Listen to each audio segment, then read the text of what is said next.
अस्सलाम वालेकुम नाज़रीन, एक महकती और चहकती सुबह के साथ मैं हूं आपका मेज़बान हन्नान बुखारी। नाज़रीन, दुआ करते हैं कि आज की सुबह आपके लिए ढेरों ढेर खुशियां लेके आपकी चौखट पे आपका इंतजार करी हो। इसी दुआ के साथ आज के प्रोग्राम को आगे बढ़ाते हैं। नाज़रीन, फर्स्ट हाफ है और फर्स्ट हाफ में हमारी कोशिश होती है कि वेदर के हवाले से आपको अपडेट किया जाए। और आज शहर फैसलाबाद का वेदर कैसा रहेगा, गर्मी ज़्यादा होगी, कम होगी, बारिश के इम्कान हैं या नहीं है, बादलों के डेरे होंगे शहर फैसलाबाद में, या सूरज भैया यूं ही शहर फैसलाबाद को आंखें जो है वो दिखाएंगे।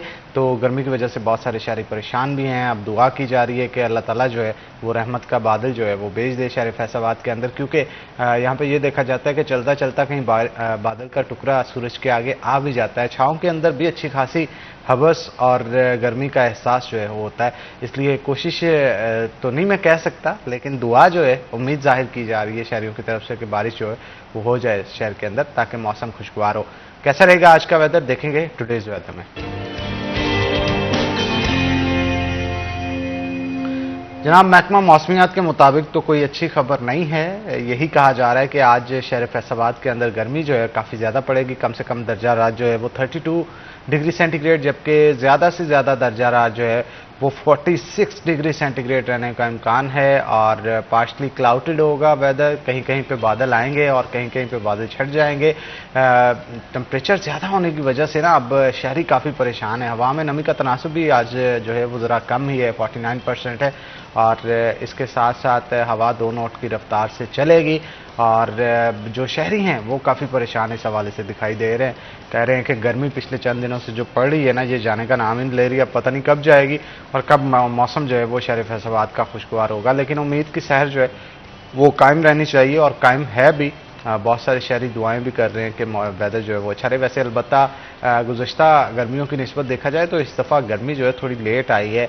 मार्च अप्रैल के महीने में आपने देखा कि बारिशें होती रहीं और मौसम जो है वो बड़ा खुशगवार रहा। इवन मई के स्टार्ट में, फिर मई के बाद जब जून आया तो जून के लास्ट पे अब चल रहा है सिस्टम, तो आखिरी अशरे के अंदर गर्मी काफ़ी देखने को मिल रही है।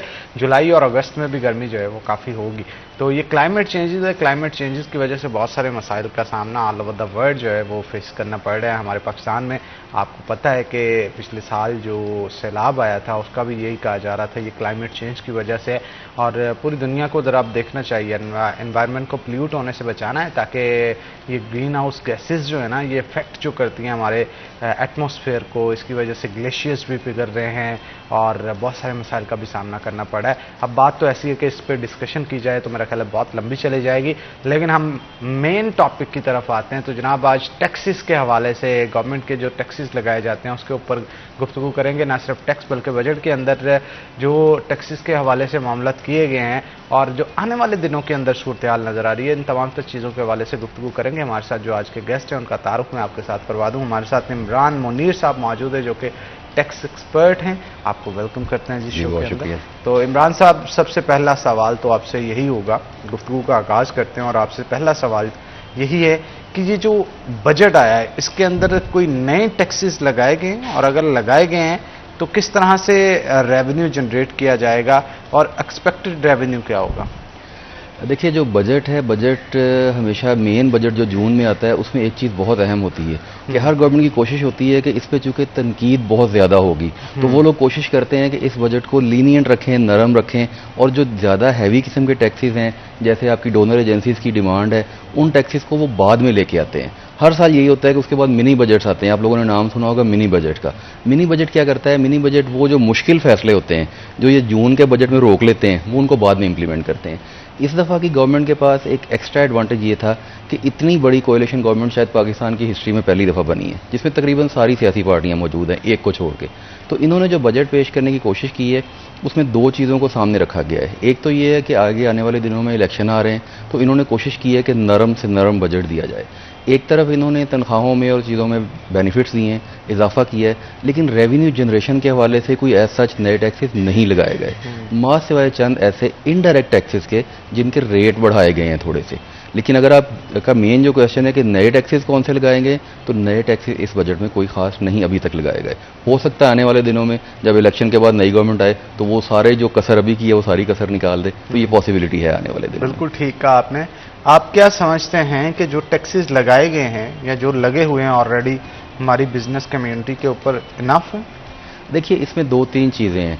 जो लार्ज स्केल बिजनेस इंटरप्राइजेज हैं उनको कुछ थ्रेटनिंग मेजर ज़रूर दिए गए हैं इस दफ़ा।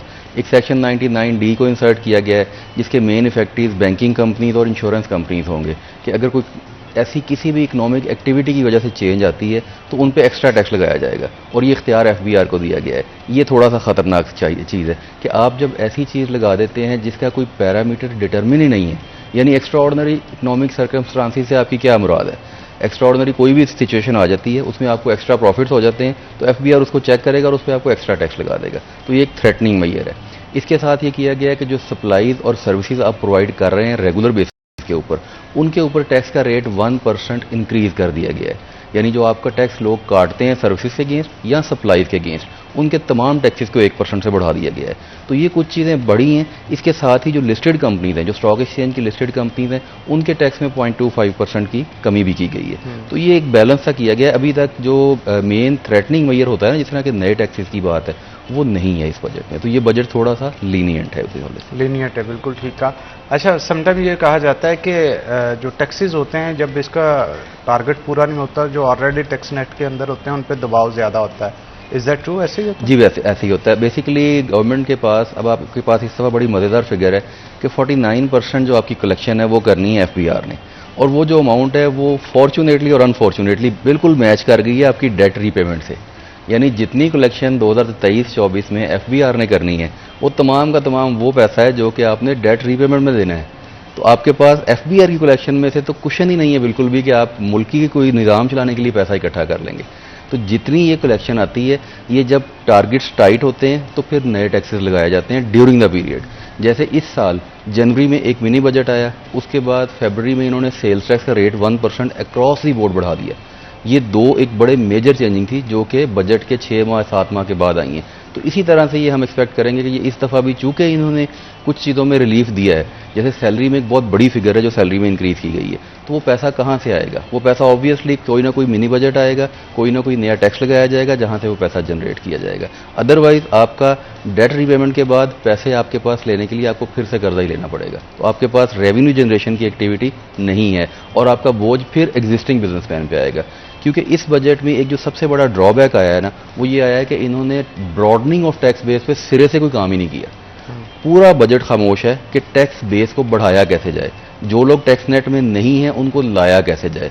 ये एक इतनी बड़ी अलार्मिंग सिचुएशन है और ये शायद पिछले काफ़ी सालों में पहला बजट है जिसमें बिल्कुल ही नहीं बताया गया कि ब्रॉडनिंग ऑफ टैक्स बेस कैसे करनी है, जो लोग नहीं हैं टैक्स नेट में उनको कैसे लेके आना है। तो ये इस बजट की एक मैं समझता हूँ बहुत बड़ा ड्रॉबैक है इस बजट का। अच्छा, ये कैसे जो टैक्स नेट में ऑलरेडी मौजूद होते हैं उन पर ज़्यादा बर्डन किस तरह से डालते हैं? देखिए, उसमें 2-3 चीज़ें होती हैं। उसमें एक तो इनके पास थ्रेटनिंग मेजर है ऑडिट। ये लोग किसी का भी केस सेलेक्ट कर लेते हैं, जैसे पिछले चंद सालों में हुआ है, बल्कि ख़ास तौर पे इस साल में हुआ है कि इन्होंने एक्साइज से डाटा उठाया, जितनी गाड़ियां लोगों ने परचेज़ की, गाड़ी के ऊपर एक टैक्स जमा होता है जो आपके ID कार्ड के ऊपर जमा होता है, उस टैक्स के हवाले से पूरा डाटा निकाला, उन सबको नोटिस दे दिए। उनमें से ऑब्वियसली बहुत सारे लोग ऐसे होंगे जो नॉन फाइलर होंगे, तो उनसे रिकवरीज होती हैं। फिर इसी तरह से इन्होंने प्रॉपर्टी की सेल परचेज का डाटा निकाला, जो प्रॉपर्टीज़ में बहुत बड़ी तादाद है जो कि नॉन फाइलर प्रॉपर्टीज़ का बिजनेस करते हैं, रियल एस्टेट के बिजनेस में, उनको इन्होंने किया, उनसे कुछ टैक्स रिकवर होगा। फिर सबसे जो आसान काम होता है, आसान काम हमारे मुल्क में इनडायरेक्ट टैक्सेस का, तो ये करते ये हैं कि इनडायरेक्ट टैक्सेस के रेट बढ़ा देते हैं। जैसे मैंने आपको भी बताया कि सेल्स टैक्स का रेट बढ़ा दिया पिछली दफ़ा। अब सेल्स टैक्स का रेट 1% बढ़ने से आपकी ओवरऑल कलेक्शन पूरे मुल्क में बढ़ गई, तो वो एक बहुत बड़ी कलेक्शन थी। इसी तरह से जो एग्जिस्टिंग टैक्स पेयर पर बर्डन आता है ना, वो टैक्स रेट को इंक्रीज कर दिया जाता है। ऑडिट और जो है इनका इन्वेस्टिगेशन वो एक चीज़ है, उसकी बेस पे एक मखसूस लोगों को तो आप ला सकते हैं, लेकिन अक्रॉस दी बोर्ड जब आप बढ़ाते हैं, कस्टम ड्यूटी आप इंक्रीज कर दें, सडनली आपके पास बहुत सारा पैसा आ जाएगा। आप इनडायरेक्ट प्रिजम्पटिव टैक्सेशन में चले जाएं, उसको इंक्रीज कर दें, रेट बढ़ा दें। 1% रेट बढ़ने से कितना फ़र्क पड़ता है? अब अगर लिस्टेड कंपनियों की बात करें जिनके टर्नओवर बिलियंस में है, सुपर टैक्स एक चल रहा है, सुपर टैक्स 150 मिलियन से ऊपर के प्रॉफिट पे क्रॉस ही बोर्ड कर दिया गया है। उसमें IT कंपनीज भी इवन शामिल कर दी गई हैं जिनको वैसे रिलीफ दिया गया है इस बजट में। तो जो 150 मिलियन से ऊपर जाएगा उसकी स्लैब्स हैं, वो उनके ऊपर एक एक्स्ट्रा टैक्स लगेगा। तो बैंकिंग कंपनी तो प्रॉब्लली को 40% के करीब टैक्सेशन में चली जाएगी, उनका प्रॉफिट तो ऑब्वियसली 150 मिलियन से ज़्यादा है। अच्छा, फिर जो बड़े इदारे हैं जिन्होंने बैंक से फाइनेंसिंग ली हुई है, उनको अपने प्रॉफिट्स एक्चुअल डिक्लेयर करने पड़ते हैं या ज़्यादा डिक्लेयर करने पड़ते हैं, तो वो भी सुपर टैक्स के एम्बिट में आ जाएंगे। तो ये जो सुपर टैक्स वाली चीज़ है और इस तरह की जो चीज़ें हैं, ये बेसिकली जो आपका क्वेश्चन है ना कि फिर वो पैसा कहाँ से आएगा, तो ये उन लोगों से फिर इकट्ठा किया जाता है पैसा। बिल्कुल ठीक कहा आपने। तो ये जो शरह सूद बढ़ाई गई है, इसके ऊपर क्या कहेंगे? देखिए, इंटरेस्ट रेट जितना ऊपर चला गया है, ये बेसिकली नेगेटिविटी है। इसका मतलब ये है कि आप बिजनेस जो है ना, इंडस्ट्री जो है, आप उसको सपोर्ट नहीं कर रहे हैं, आप सेविंग को सपोर्ट कर रहे हैं। अब आज के दौर में कोई बिजनेस ऐसा नहीं है जो आपको 20%, 25% इमीडिएटली नेट पे ऑफ करना शुरू कर दे, जबकि आपने मार्कअप इस लेवल पे ले गए हैं कि जो आपकी सेविंग्स हैं, बैंक की भी और जो कौमी बचत वाली भी हैं, वहाँ पे आपको इंटरेस्ट रेट ज़्यादा मिल रहा है। तो लोग प्रेफर करेंगे ना कि बजाय सरमाया इंडस्ट्री में लगाने के, क्यों ना हम सेविंग में रख के बैठ जाएं और सेविंग की वजह से वहाँ से आराम से अर्न करें, जहाँ पे रिस्क भी कोई नहीं है, क्योंकि गवर्नमेंट बैक्ड है, गवर्नमेंट ने उसको सिक्योर किया हुआ है। तो ये जो कल्चर है इंटरेस्ट को इतना ज़्यादा बढ़ा देना, फिर दूसरी तरफ आप देखें कि जिन लोगों ने पैसा उठाना है बिजनेस करने के लिए, वो सबसे पहले तो इसका मतलब है 20-25% अर्न करके अपने फाइनेंसर को देंगे ना, उसके बाद अपना प्रॉफिट देखेंगे। तो इतने मार्जिन होंगे बिजनेस में तो वो इस लेवल पे लेके जाएंगे। ये बेसिकली डिस्करेज किया जाता है इनडायरेक्टली। गवर्नमेंट की मजबूरी है, अगर आप उसका ट्रेड डेफिसिट और चीज़ों को देखना शुरू करें, मॉनेटरी पॉलिसी को स्टडी करना शुरू करें, तो उनकी ये मजबूरी बनती जाती है कि उनको interest rate with the economic situation के हिसाब से बढ़ाना पड़ता है। लेकिन इसके साथ दूसरी चीज़ ये है कि इसका नेगेटिव इम्पैक्ट बहुत बड़ा है। वो नेगेटिव इम्पैक्ट क्या होगा कि आपकी इंडस्ट्री बियर नहीं कर सकेगी उस चीज़ को, वो कंटिन्यूस लॉसेज में जाएगी। तो अल्टीमेटली क्या करेंगे, बंद कर देंगे ना। फैसलाबाद इंडस्ट्रियल हब है और इस हब में इतनी बड़ी तादाद में इंडस्ट्री इस टाइम प्रेजेंटली क्राइसिस का शिकार है। वीविंग इंडस्ट्री बहुत बड़े क्राइसिस का शिकार है। प्रोसेसिंग इंडस्ट्रीज के पास आप जाके देखें, उनकी मशीनें बंद हो रही हैं, काम नहीं है, रो रहे हैं लोग। तो ये इसकी वजह क्या है, मार्कअप रेट बहुत ऊपर चले गए हैं। बैंक ट्रांजैक्शन से कैसे पकड़ते हैं? बैंक ट्रांजैक्शन बेसिकली देखिए, एफबीआर आपको यहाँ पे पाकिस्तान में जो निज़ाम चलता है ना टैक्सेशन का, वो है सेल्फ असेसमेंट बेस्ड। आप खुद से अपनी असेसमेंट करके देते हैं। अच्छा, एफबीआर के पास सबसे आसान तरीका आपको पकड़ने का क्या है कि आपकी बैंक की क्रेडिट एंट्रीज देख ले कि आपने बैंक में टोटल साल में कितने पैसे जमा करवाए हैं और आपने अपनी आमदन और सेल कितनी शो की है। तो उसका जो डिफरेंस है वो फौरी तौर पे आपको जस्टिफाई आप अगर नहीं कर सकेंगे तो पकड़े जाएंगे। इसमें होता क्या है, अब जैसे इस दफ़ा इन्होंने जो नॉन फाइलर लोग हैं, जो एक्टिव नहीं है टैक्स पेयर, टैक्स नेट में नहीं है, उनकी कैश विड्रॉल पे दोबारा टैक्स लगा दिया है। वो 0.6% टैक्स जो ख़त्म कर दिया गया था वो दोबारा लगा दिया गया है उन लोगों पे जो एक्टिव नहीं है। तो ये बेसिकली जब वो टैक्स की कलेक्शन आएगी, जिसकी कलेक्शन ज़्यादा होगी, तो एफबीआर ने तो एक बटन दबाना है ना, कंप्यूटर डाटा मौजूद है, वो उसकी सारे साल की ट्रांजैक्शन निकाल के दे देगा कि इसने इतना काम किया है, इतनी कैश विड्रॉल हुई है, इतना टैक्स कट है और ये अपनी रिटर्न नहीं फाइल कर रहा। बिल्कुल आपने ठीक कहा। उमैर अजमत ने हमें ज्वाइन किया है, हमारे सीनियर रिपोर्टर हैं, उनसे भी गुफ्तगू करते हैं। वेलकम करते हैं उमैर आपके शो के अंदर। उमैर, वन विंडो ऑपरेशन के बारे में सुना जा रहा था कि एक आईडी कार्ड नंबर डाला जाएगा, उसकी जितनी प्रॉपर्टीज, अकाउंट्स, जितनी भी चीज़ें हैं वो सारी ऑन बोर्ड हुआ करेंगे। इसके ऊपर क्या काम चल रहा है और किस हद तक होगा? बिस्मिल्लाहिर्रहमानिर्रहीम। देखें, सिस्टम या डाटा की अगर बात करें, डाटा तो बहुत ज़्यादा मौजूद है पाकिस्तानी इदारों के पास और नादरा के पास इस वक्त बहुत ज़्यादा इंफॉर्मेशन मौजूद है। और मैं बताऊं, इसी माली साल के दौरान एफबीआर का एक कॉन्ट्रैक्ट भी हुआ था नादरा के साथ कि नादरा उनको डाटा फ्राहम करेगा। और मुझे याद है कुछ महीने कबल करीबन 1 करोड़ से ज़ायद बैंक ट्रांजैक्शंस का रिकॉर्ड जो था वो एफबीआर को फ्राहम कर दिया गया। मसला ये नहीं है कि इदारों के पास या एफबीआर के पास डाटा नहीं है, मसला ये है कि इदारों का काम करने का इरादा नहीं है, एफबीआर का काम करने का इरादा नहीं है। करप्शन है वो इंतहा पे है। और अगर हम पाकिस्तान के सियासतदान देखें, हुक्मरान जमात को देखा जाए, तो वो उसको जो सिर्फ और सिर्फ इस वक्त है वो अपने सियासी मुफादात की पड़ी हुई है। अवाम को है कि हुकूमत जो है वो उनके लिए माशी इक़दाम करे, लेकिन हुकूमत जो भी इक़दाम करती है वो सिर्फ और सिर्फ अपनी सियासत को मद्देनज़र रखते हुए करती है कि किस तरह से वो अपनी सियासत को बचा सकते हैं। और आप देखें, ये जो गुज़िश्ता दिनों में बजट पेश किया गया था, ये मुकम्मल तौर पे इलेक्शन ईयर का बजट है। इनको नज़र आ रहा है कि आने वाले चंद दिनों के बाद ये हुकूमत चंद दिनों की मेहमान है, इनकी आइनी मुद्दत पूरी हो जाएगी, केयर टेकर सेटअप आएगा और फिर उसके बाद इंतखाबात होना है। लोगों को ये कह रहे हैं कि हमने जी इनडायरेक्ट टैक्स अपना हमने नए टैक्सेस नहीं लगाए, ये टैक्स फ्री बजट है। मुझे बताएं कि आपकी आमदन जो है उसके मुकाबले में आपने जो बजट 14,000 अरब रुपए का पेश कर दिया, उससे भी जायद का, वो जो आपकी आमदन और अखराजात के दरमियान गैप है वो आप कहां से पूरा करेंगे? या तो आप अपने अखराजात कम करें, वो ये करेंगे नहीं ना, बिल्कुल भी। और आप देखें पिछले दिनों में एक आलमी इदारे ने रिपोर्ट शाया की थी कि पाकिस्तान में एक माली साल के दौरान जो अशराफिया है वो 17 बिलियन डॉलर जो है वो किसी न किसी सूरत में उन पर अखराजात उठ जाते हैं इस स्टेट के। ठीक है, जहां पे सूरत हाल ये हो, आमदन उतनी ना हो, हमारे अखराजात जायद हों, तो फिर ये निज़ाम, वो डाटा, वो तफसीलात, क्योंकि जब किसी ने करना कुछ नहीं है, मैं आपको बताता हूं, मैं पहले भी कई बार ये बात कोट कर चुका हूं कि फैसलाबाद का तजारती हब है घंटाघर, 8 बाजार हैं, 8 बाजारों में 50,000 से जायद दुकानें, दफातर, दीगर कारोबारी मराकज हैं। उनमें से लगभग कोई 9 से 10,000 लोग जो हैं वो एनटीएन होल्डर्स हैं, यानी कि टैक्स नेट में रजिस्टर्ड हैं, और उसमें से भी 7-8 हज़ार लोग ऐसे हैं बमुश्किल जो अपनी इनकम टैक्स रिटर्न फाइल करते हैं, और उनमें से भी बहुत सारे ऐसे होते हैं कि जिनकी या तो टैक्स जीरो होता है या फिर ना होने के बराबर चंद हजार रुपए एक साल का टैक्स। मुझे सिर्फ आप ये बता दें, 8 बाजारों में कौन सा ऐसा कारोबारी मरकज या कौन सी ऐसी दुकान है जिसकी सालाना आमदन 4 लाख रुपए से कम होगी? मुझे बताएं। महाना 33,000 रुपए से कम कौन कमाता है? यौमिया 1100 रुपए से कम फैसलाबाद के 8 बाजारों में कौन बंदा कमाता है? मेरे ख्याल से वहां पे जो ठेले वाला है, वो रेडी वाला है, वो भी शाम को कोई 10,000 रुपए कमा के जाता होगा। दुकान वालों की तो बात बहुत दूर की बात है। ये सब अपने अपने मफादात पे, ताजर तंजीमें हो, बिजनेस कम्युनिटी हो, एफबीआर हो, सियासत हो, हुकूमत हो, ये सब लोग अपने अपने मफादात के लिए काम करते हैं। स्टेट के लिए काम करना जो है वो इनके लिए बड़ा मुश्किल है। और ये मैंने जो आपको बात बताई कि इतनी कारोबारी मराकज हैं, ये मैंने एफबीआर के डाटा की रोशनी में बताई। मेरे पास कोई अपना ज़ाती डाटा नहीं था, ये एफबीआर का सरकारी रिकॉर्ड है, और उस रिकॉर्ड की सूरत ये है।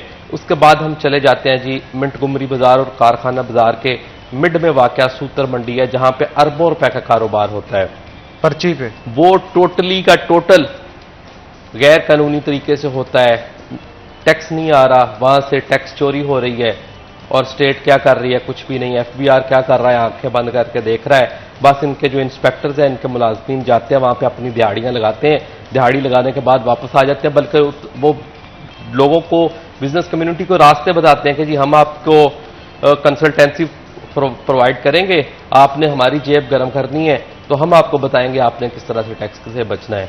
इस मुल्क में सिस्टम ये हो, फिर आप कैसे बेहतरी की उम्मीद लगा सकते हैं? आप देखें, 2 से 3 हज़ार अरब रुपए हमारा सेल्स टैक्स हर साल चोरी हो रहा है रिटेल मार्केट में। इनकम टैक्स की जो सूरत हाल है वो मैंने आपको सिर्फ फैसलाबाद के या एक शहर के एक इलाके की सूरत हाल बता दी। यही सूरत हाल पूरे मुल्क भर में है, बल्कि बाज़ इलाके तो ऐसे हैं, छोटे शहरों में तो हालात इससे भी बुरे हैं। तो ऐसी सूरत में जब तक इस सिस्टम को बेहतर नहीं किया जाता, उस वक्त तक बेहतरी की जो उम्मीद लगाना है, मैं समझता हूं कि उससे मायूसी के सिवा कुछ नहीं मिलेगा। तो इस निज़ाम को ठीक करने की ज़रूरत है। डाटा आपके पास देखें, तीन सिचुएशन रहती हैं। कोई भी बैंकिंग ट्रांजैक्शन होती है, उसके बाद कोई भी बंदा जो अपनी गाड़ी खरीदता है, अपने नाम करवाता है, वो एक्साइज के थ्रू एफबीआर तक पहुंचता है। बैंकिंग ट्रांजैक्शंस एफबीआर तक पहुंचती हैं। कोई बंदा प्रॉपर्टी खरीदता है, अपने नाम पे इंतकाल करवाता है, वो रिकॉर्ड एफबीआर तक पहुंच जाता है। बल्कि मैं इसमें मजीद ऐड कर दूं कि इन लोगों की काम चोरी की ये सूरत हाल है कि ये लोग सरकारी खजाने से तनख्वाहें वसूल करते हैं, मगर हो क्या रहा है? एफबीआर ने इसी साल के दौरान प्रॉपर्टीज के इंतकाल पर टैक्सेस आयद किए थे 236 और 236C के, यानी कि कोई भी शख्स जो अपनी प्रॉपर्टी खरीदता या बेचता है, अगर वो फाइलर है तो वो 2% तक देगा, और अगर नॉन फाइलर है तो 7% तक उस पर टैक्स लगेगा। इस पे मजीद गुफ्तगू करेंगे, लेकिन एक छोटी सी ब्रेक के बाद ब्रेक लेंगे। ब्रेक के बाद दोबारा हाजिर होते हैं। आपने कहीं नहीं जाना, हमारे साथ है ना।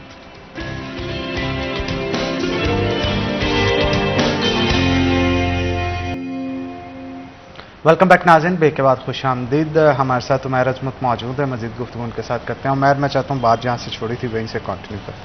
हम बात कर रहे थे एफबीआर की क्रेडिबिलिटी के हवाले से, टैक्सेस के निज़ाम में शफाफियत के हवाले से, और आपने बात की थी कि कुछ कॉन्ट्रैक्ट्स हो रहे हैं या एमओयू हो रहे हैं डाटा के हवाले से। तो मैं बताना ये चाह रहा था कि डाटाज मौजूद है, सब कुछ मौजूद है, लेकिन हमारे एक तो वो जो करप्शन का और काम चोरी का नासूर है, वो इस मुल्क के लिए जहर कातिल बन के रह गया है। आप अगर ये बात कर रहे हैं तो मुझे ये बताइएगा कि वफाकी टैक्स मोहतसब जो है वो क्या काम कर रहा है? क्या एक भी ऑफिसर कोई अब तक ऐसा है जिसे नौकरी से उतार कर सजा दी गई? देखें कार्रवाइयां हुई हैं, पिछले दिनों में लाहौर में कार्रवाई हुई, लेकिन आप देखें जिस हवाले से शिकायत हैं उस तरह से या उस तरीके से उन पे एक्शंस नहीं होते। मैं बात कर रहा था प्रॉपर्टीज पे टैक्सेस के हवाले से जो कि रवा माली साल में ही लगाए गए 236 के और सी। आप ये देखें कि एफबीआर की टीमें रेवेन्यू डिपार्टमेंट में डिप्यूट की गई जिनकी जिम्मेदारी ये थी और कानून ये था कि जब तक कोई एफबीआर के या टैक्सेस पे नहीं कर देगा उस वक्त तक किसी भी बंदे की रजिस्ट्री या इंतकाल पास नहीं होगा जब तक उसका टैक्स एफबीआर के पास चला नहीं जाएगा। हो क्या रहा है, एक शरीफ आदमी आता है, उसे टैक्स के मैटर्स का पता नहीं, वो रेवेन्यू डिपार्टमेंट में जाता है, रेवेन्यू डिपार्टमेंट का अमला भी मिला हुआ है, एफबीआर वाले भी मिले हुए हैं और रजिस्ट्रियां करवाने वाले साहबान जो है वो भी मिले हुए हैं। होता क्या है कि उस बंदे से टैक्स वसूल किए जाते हैं, टैक्स वो जो दरमियान वाले लोग हैं वो अपनी जेब में डाल लेते हैं और फिर उसके बाद उस बंदे की रजिस्ट्री करवा दी जाती है। जब उसको 2-3 महीने गुजर जाते हैं, उसको याद भूल जाता है कि उसने कोई प्लॉट खरीदा था या बेचा था और उसकी रजिस्ट्री पे फीस पे की थी, उसको अचानक से एफबीआर का नोटिस मिल जाता है कि भाई साहब आपने तो वो एक प्लॉट या फरोख्त किया था या बेचा था तो उस पे आपने फीस पे नहीं की। वो बंदा सर पकड़ के बैठ जाता है कि जी मैं तो फीस उसी वक्त पे कर चुका हूँ, अब मेरी जेब से पैसे जा चुके हैं। तो उसके बाद वो एफबीआर वाले कहते नहीं जी हमें नहीं पता, रजिस्ट्री आपके नाम इंतकाल हुई या आपने फरोख्त की, आपके अकाउंट से पैसे नहीं आए, लिहाजा हमें तो पैसे चाहिए। अब पैसे खा गए वो दरमियान वाले। उस एफबीआर की तो जिम्मेदारी ये है वो जो बंदे उधर बिठाए हुए हैं क्यों फीस अकाउंट में मुंतकिल हुए बगैर रजिस्ट्री होने दी। कसूर तो है एफबीआर वाले का, कसूर तो है वो जो दरमियान में पैसे खा रहे हैं। उस टैक्स पेयर का क्या कसूर है? जब ऐसी सिचुएशन होगी तो मुझे बताएं इदारों पे कौन ट्रस्ट करेगा? आप ट्रस्ट करेंगे? मैं कम अज कम मैं ट्रस्ट ऐसी सिचुएशन में नहीं करूंगा। क्यों लोग फिर टैक्स दें एफबीआर को? यही वो सारी चीजें हैं जो इस मुल्क में टैक्स के निज़ाम को परवान नहीं चढ़ने दे रही। यही वो सारी चीजें हैं। उसके बाद लोग आपको टैक्स देते हैं, आप उसके बदले में उनको क्या फैसिलिटीज देते हैं?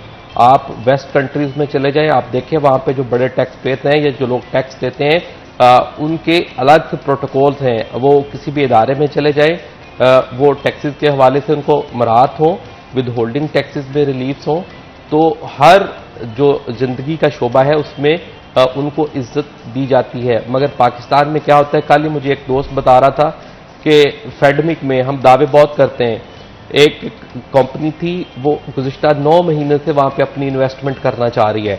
9 महीने से उन्होंने फैसलाबाद के इदारों को एप्लीकेशन दे रखे हैं कि उन्हें एनओसी दिया जाए ताकि वो यहाँ पे अपनी फैक्ट्री लगा सकें, अपना कारोबार चला सकें और सैकड़ों लोगों को नौकरियां दे सकें।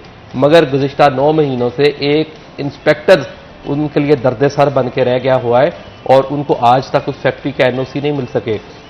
और जो डीसी साहबान या जिले इंतजामिया है वो भी बेबस दिखाई देती है। तो ये सूरत हाल है यहाँ पे पाकिस्तान में इदारों की, सिर्फ एक इदारे की बात नहीं, यहाँ पे सिचुएशन ये हो चुकी है।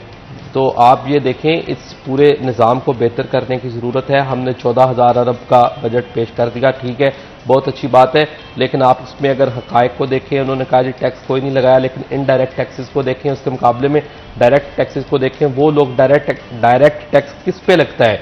जिसकी आमदन काबिल टैक्स है। अगर मैं महाना 50,000 रुपये या उससे ज़ायद कमा रहा हूं तो मैं बाउंड हूं कि मैं सरकार को टैक्स दूं। और लेकिन आप देखें जो डायरेक्ट टैक्सेस का हुजम है वो पाकिस्तान में कम है, इनडायरेक्ट टैक्सेस का हुजम जो है वो कलेक्शन है वो जायद है। 3400 अरब रुपया डायरेक्ट टैक्सेस पे है और 5,000 अरब रुपए से जायद जो है वो इनडायरेक्ट टैक्सेस पे। यानी कि एक गरीब आदमी जब वो घी खरीदेगा, जब अपने बच्चे के लिए दूध खरीदेगा, अपने किसी प्यारे के लिए जान बचाने वाली दवा खरीदेगा, उस पर वो 18% सेल टैक्स देगा। तो आपने कौन सा टैक्स फ्री बजट दिया?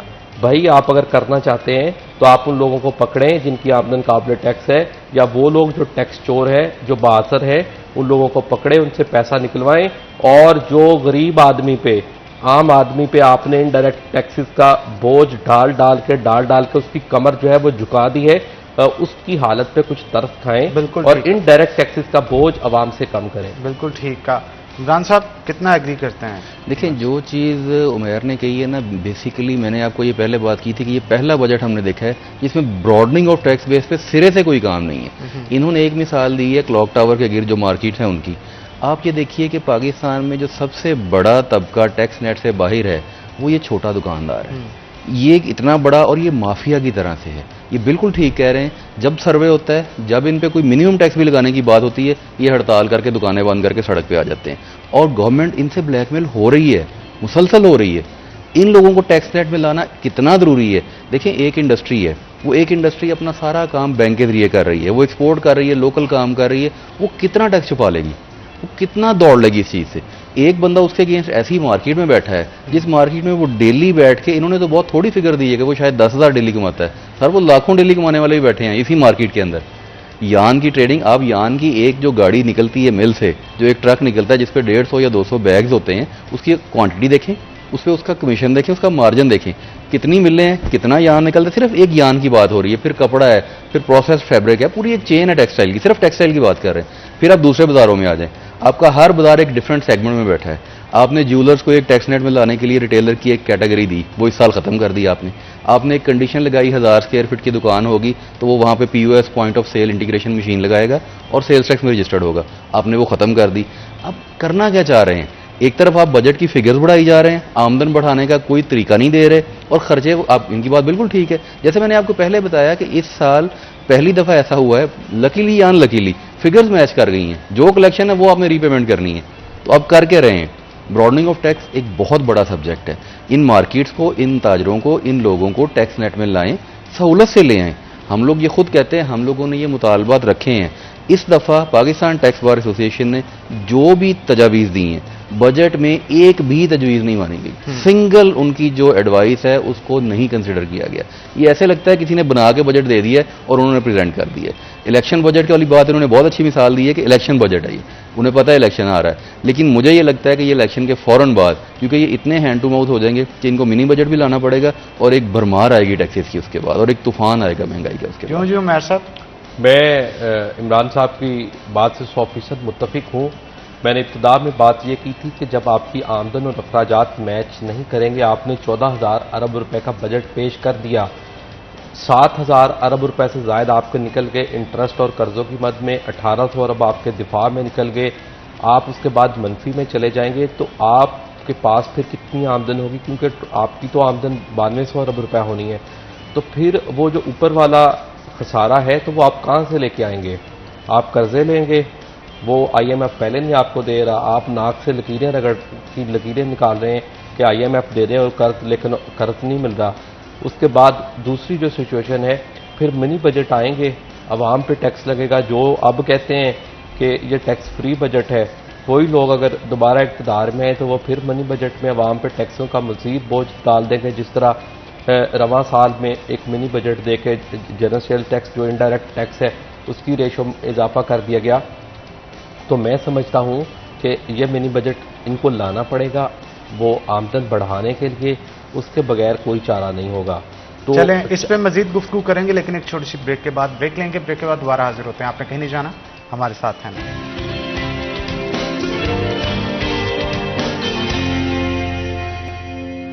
वेलकम बैक नाज़रीन, ब्रेक के बाद खुश आमदीद। इमरान मुनीर हमारे साथ मौजूद हैं, मजीद गुफ्तगू उनके साथ करते हैं। इमरान साहब, बेहतरी लाने के लिए क्या करना चाहिए? देखिए, सबसे पहला जो काम है, उन लोगों को टैक्स नेट में लेके आए जो टैक्स नेट में नहीं है। ब्रॉडनिंग ऑफ टैक्स बेस, ये तो एमरजेंसी लगा देनी चाहिए, मुल्क में टैक्स एमरजेंसी लगानी चाहिए। एक इतना बड़ा सेक्टर, आप देखिए, जैसे अभी उमैर ने बात की है, प्रॉपर्टीज़ की जो ट्रांसफ़र होती है उसमें 70% उन लोगों की है जो लोग रजिस्टर्ड नहीं हैं, वो नॉन एक्टिव हैं, नॉन टैक्स पेयर हैं। आप उन लोगों को पकड़ें, आप ये मार्केट्स में जाएं, छोटे दुकानदार को लेके आएँ, उनको सिर्फ एक सहूलत दे दें। एक सहूलत का मुतालबा है, उनको पहले 1-2 साल या 3 साल के लिए ऑडिट से इस्तिस्ना दे दें, उनको थ्रेटनिंग और हैरेसमेंट से बचाएं। That's it. वो लोग आएंगे, वो ज़रूर आएंगे, बहुत बड़ी तादाद आएगी। देखिए, हर जगह पे इतना फ़र्क है। आप जब कारोबार करते हैं, आपने कारोबार के बाद क्या करना है? आपने गाड़ी लेनी है, आपने घर लेना है, आपने ट्रैवल करना है, आपने एक्सपेंस, हर जगह पे आपको डबल ट्रिपल टैक्स देना पड़ता है अगर आप टैक्स नेट में नहीं है। वो क्यों देते हैं? वो खुशी से देते हैं कि हम इस हरासमेंट से बचे हुए हैं, हमें कोई पूछने नहीं आ रहा, हमें कोई नोटिस नहीं आ रहा। अभी इन दिनों में लोग जानते हैं इतनी भरमार है नोटिस की। 2017 टैक्स ईयर जो है वो क्लोज हो रहा है 30 जून को। इन्होंने 2017 की हर गाड़ी खरीदने वाले को, हर प्रॉपर्टी खरीदने वाले को नोटिस दिए हुए हैं, और ये देखे बगैर दिए हुए हैं कि उसने वो ऑलरेडी अपनी वेल्थ स्टेटमेंट में डिक्लेयर किया हुआ है। यानी वो एसेट पूछा जा रहा है जो आपने ऑलरेडी एफबीआर को बताया हुआ है कि ये मेरे पास एसेट मौजूद है, मैंने खरीदा था, इतनी रकम का खरीदा था, इस पर इतना टैक्स दिया, उस पर नोटिस दिया जा रहा है, और फिर ब्लैकमेलिंग हो रही है।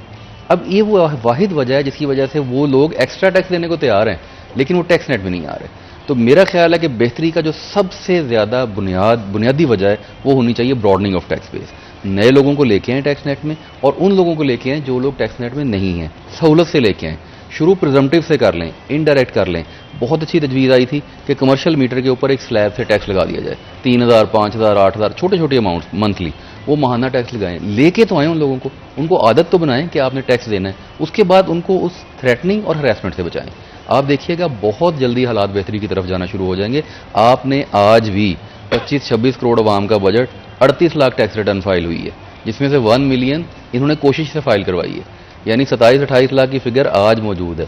और ये अगर आप शुरू करें 2006 से डाटा लेना, जब से ये टैक्स का नया निज़ाम आना शुरू हुआ, IRIS बना, ऑनलाइन फाइलिंग शुरू हुई, मुशर्रफ साहब के दौर के बाद ये चीज़ें शुरू हुई, आप ये देखिए उस दौर में आप 12-14 लाख टैक्स रिटर्न से शुरू हुए हैं।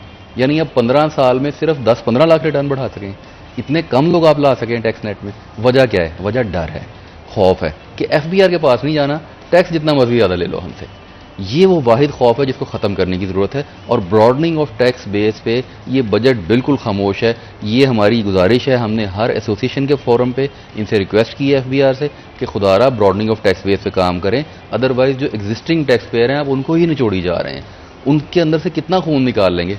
वो तो बेचारे पहले तंग बैठे हैं, और फिर क्या होगा? फिर वही होगा जैसे अभी उमैर साहब ने बात की कि लोग नील की टैक्स रिटर्न फाइल करना शुरू कर देंगे, वो बिजनेस ही नहीं डिक्लेयर करेंगे। उमैर, आप क्या कहते हैं इस हवाले से? अच्छा, मैं इसमें मजीद एडिशन ये करना चाहूँगा कि गवर्नमेंट ने मेरा ख्याल है शायद इसी साल के दौरान ही जो कमर्शियल कंज्यूमर थे उन पे फिक्स टैक्स आयद किया था कि चलें ये लोग रिटर्न अपनी नहीं फाइल कर सकते, इनको कंसल्टेंट्स के मसाइल हैं, ये लोग ज़्यादा टैक्स नहीं पे कर सकेंगे, तो चलो स्टार्ट में एक बार इनको टैक्स नेट में लेके आते हैं। तो उन पर फिक्स टैक्स लागू किया था 6000 रुपया नॉन फाइलर पे, और फाइलर जो था उसके लिए 3000 रुपया जो था इन्होंने फिक्स टैक्स लागू कर दिया था। मगर बाद अज़ां जब हुकूमत पे प्रेशर आया तो फिर हुकूमत ने चूँकि अपने वोट भी सीधे करने होते थे, इन्होंने वो टैक्स ख़त्म कर दिया कि ये ना हो कि बिजनेस कम्युनिटी मुखालफत पे उतर आए।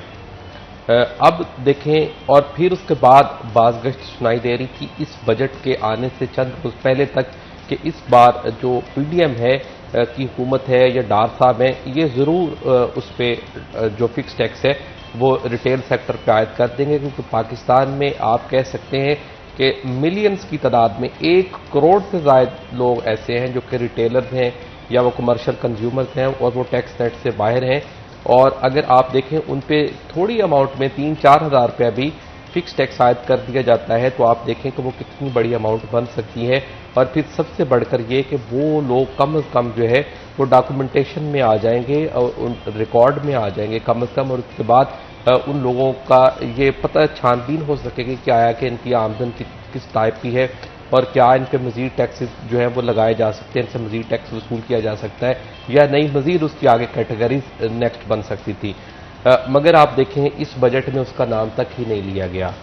और फिर जो मैंने बात स्टार्ट में की थी कि जो सियासी मसलहत है, शायद उसी की वजह से कि ये ना हो कि ताजर जो है वो हड़ताल पे चले जाएं, वो शटर डाउन की कॉल दे दें और फिर उसके बाद जो हुकूमत जो कि पहले ही मुश्किलात में फंसी हुई है और वो हुकूमत जो कि पहले ही अवाम उसको ज़्यादा पसंद नहीं करती महंगाई की वजह से, दीगर चैलेंजेस की वजह से, तो फिर उनके लिए मुश्किलात जो हैं वो मज़ीद बढ़ जाएंगी और इलेक्शन जो है वो हर गुजरते दिन के साथ करीब से करीब तर चले आ रहे हैं। तो ये सारी सिचुएशन थी जिसकी वजह से मैं समझता हूँ कि फिक्स टैक्स नहीं लगाया गया। ये पाकिस्तान की इकानमी के साथ, पाकिस्तान की आवाम के साथ एक बड़ी ज़्यादती की गई है मौजूदा हुकूमत की जानिब से। अब भी मैं समझता हूँ कि इस फैसले पे दोबारा से नज़रसानी होनी चाहिए। दूसरी बात, जिस तरह इमरान साहब ने कही कि पाकिस्तान टैक्स बार की कोई तजवीज़ जो है वो बजट में एक्सेप्ट नहीं की गई, तो आप देखें ये एक बहुत बड़ा स्टेक होल्डर है पाकिस्तान टैक्स बार। पाकिस्तान के जितने भी टैक्स गुजार हैं उनकी ये रिप्रेजेंटेटिव है पाकिस्तान टैक्स बार। तो बजाय इसके कि ये पॉलिसियां बंद कमरों में बैठकर बनाई जाएं, स्टेक होल्डर्स को एतमाद में लिया जाना चाहिए। जितनी बिजनेस कम्युनिटीज़ हैं, जितने टैक्स रिप्रेजेंटेटिव्स के हवाले से जमाते हैं या तंजीमें, तो मैं समझता हूँ कम से कम उन लोगों को आप ऑन बोर्ड लें, उनसे तजावीज़ लें। होता क्या है, हर बार बजट से पहले वो रस्मन चैम्बर्स को या दीगर स्टेक होल्डर्स को, तंजीमों को नोटिफिकेशन भिजवाए जाते हैं जी कि आप हमें तजावीज़ भिजवाएं, हम आपकी तजावीज़ की रोशनी में बजट तैयार करेंगे।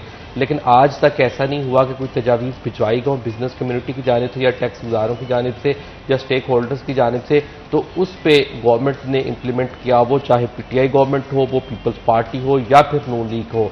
और बिल्कुल अगर डार साहब के हवाले से हम करें, डार साहब तो शायद इसको अपनी तौहीन समझते हैं कि वो किसी स्टेक होल्डर से उसकी राय को जाने। वो सिर्फ बंद कमरे में बैठ के अपनी मर्जी से एक बजट बनाते हैं और फिर उसको आवाम के सामने पेश कर दिया जाता है और उसके नतायज जो हैं वो आप सबके सामने के जो कुछ है भुगत रहे हैं। हम IMF हमें कर्जे नहीं दे रहा, उसके बाद हमें लोगों के तरले कर रहे हैं कि हमारे कर्ज जो है वो रोल ओवर किए जाए। डॉलर्स की सिचुएशन ये है कि हमारे पास अपनी इंपोर्ट के लिए डॉलर नहीं है। एक और चीज़ मैं इसमें मजीद ऐड कर दूं, मैंने आज तक कोई अभी तक दुनिया की इकानमी नहीं पढ़ी या कोई कंट्री नहीं पढ़ा जहां पे कि आप रात को मार्केटें जल्दी बंद कर दें या आप फलां बचत करें। ये बचत सारी आवाम के लिए ही है, आप बचत करें तो इससे हमारा मुल्क जो है वो बेहतरी की जानब जा सकेगा, उससे इतने अरब यूनिट बच जाएंगे, इतना जो है वो फलां रिसोर्सेज बचेंगे। भाई आमदन के जराए बढ़ाए जाते हैं, इस तरह बचतें नहीं की जाती। अगर आपने बचतें करनी है तो आप अपनी वजारतों के जो अखराजात हैं उनको कम करें, हुकूमत चलाने के अखराजात को कम करें। तो आमदन के जराए बढ़ाएं, इंडस्ट्री को ज़्यादा से ज़्यादा प्रमोट करें। जिस तरह छोटे रिटेलर्स की बात हो रही है या वो लोग जो कि टैक्स नहीं दे रहे, आप एक बार उनको वॉलंटरली रजिस्टर्ड करें, उनको टैक्स नेट की तरफ लेके आए, मर्जी से चाहे वो जितना मर्जी कम से कम टैक्स ले लें उनसे, आप उनको ना छेड़ें, साल 2 साल ना छेड़ें। उसके बाद आप इस सिस्टम को रेगुलर करें। मैं यहाँ पे मिसाल दूंगा माजरत के साथ हमसाया मुल्क भारत की, तो वहाँ पे यही कुछ हुआ था। उन्होंने नए लोगों को टैक्स नेट में रजिस्टर्ड किया, लोगों से मिनिमम टैक्स लिए ताकि लोगों का जो एतमाद है वो एक बार इस सिस्टम पर बढ़े। लोगों को तंग नहीं किया कि मैंने एक बार रिटर्न फाइल कर दी है तो उसके बाद भी मुझे नोटिस पे नोटिस आ रहा है FBR की जानिब से और फिर वो हरासमेंट की जा रही है कि आपने वो कर दिया, आपने फलां नहीं कर दिया। बिल्कुल, इश्यूज तो फिर बहुत सारे हैं, अगर इनको हल करने पे आए तो फिर बारी बारी जो है टिकट डाउन इफेक्ट जो है आना शुरू हो जाएगा। आप दोनों का बहुत शुक्रिया, बड़ा ज़बरदस्त सेशन रहा आपके साथ। तो नाज़रीन, यहाँ पे एक छोटा सा ब्रेक के बाद दोबारा हाजिर होंगे। आपने कहीं नहीं जाना, हमारे साथ हैं।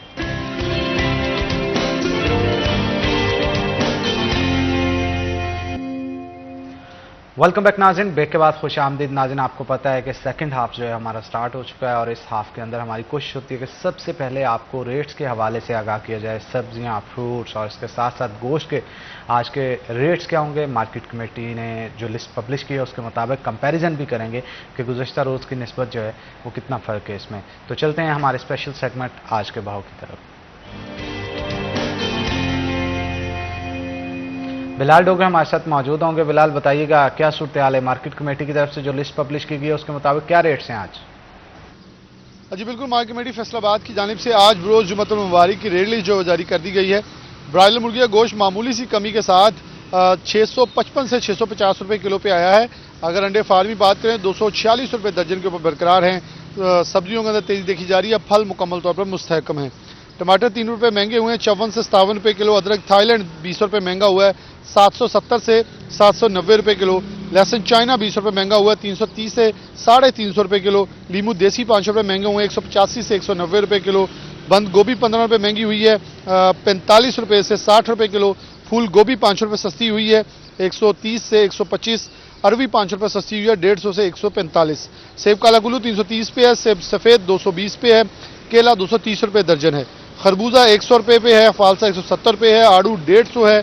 तरबूज जो है वो 40 रुपये, जबकि गरमा 90 रुपये किलो पे बरकरार है। आम अनवर अटोल 150 है, आम दुसैरी 150 है, आम सिंदड़ी 160 है, आम लंगड़ा 85 पे है, आम मालदा 85 पे है, आम चौंसा 170 रुपये किलो पे बरकरार है।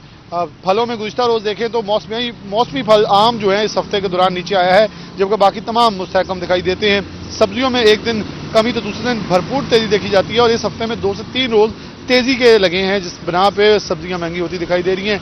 सस्ता प्रोटीन ब्रायलर मुर्गिया गोश्त जो कि नाम का सस्ता है, कीमतों में बहुत महंगा है। जी बहुत शुक्रिया बिलाल। माजूर चाहूँगा, बहुत शुक्रिया बिलाल, आप सूरत से आगाह कर रहे थे। हमारे साथ आज जो गेस्ट मौजूद होंगे उनके साथ हम बात करेंगे स्पेशली बिजनेस के ऊपर, क्योंकि एंटरप्रेन्योरशिप जो है वो हमने देखनी है कि पाकिस्तान के अंदर नए बिजनेस कितने बिल्ड कर रहे हैं आईटी से रिलेटेड, और इसके अलावा जो फैक्ट्रियाँ लगाई जा रही हैं वो किस तरह से लगाई जा रही हैं, क्या बिजनेस फ्लरिश भी कर रहा है पाकिस्तान के अंदर या नहीं, और इसको कंपेयर भी करेंगे गुज़श्ता साल के साथ।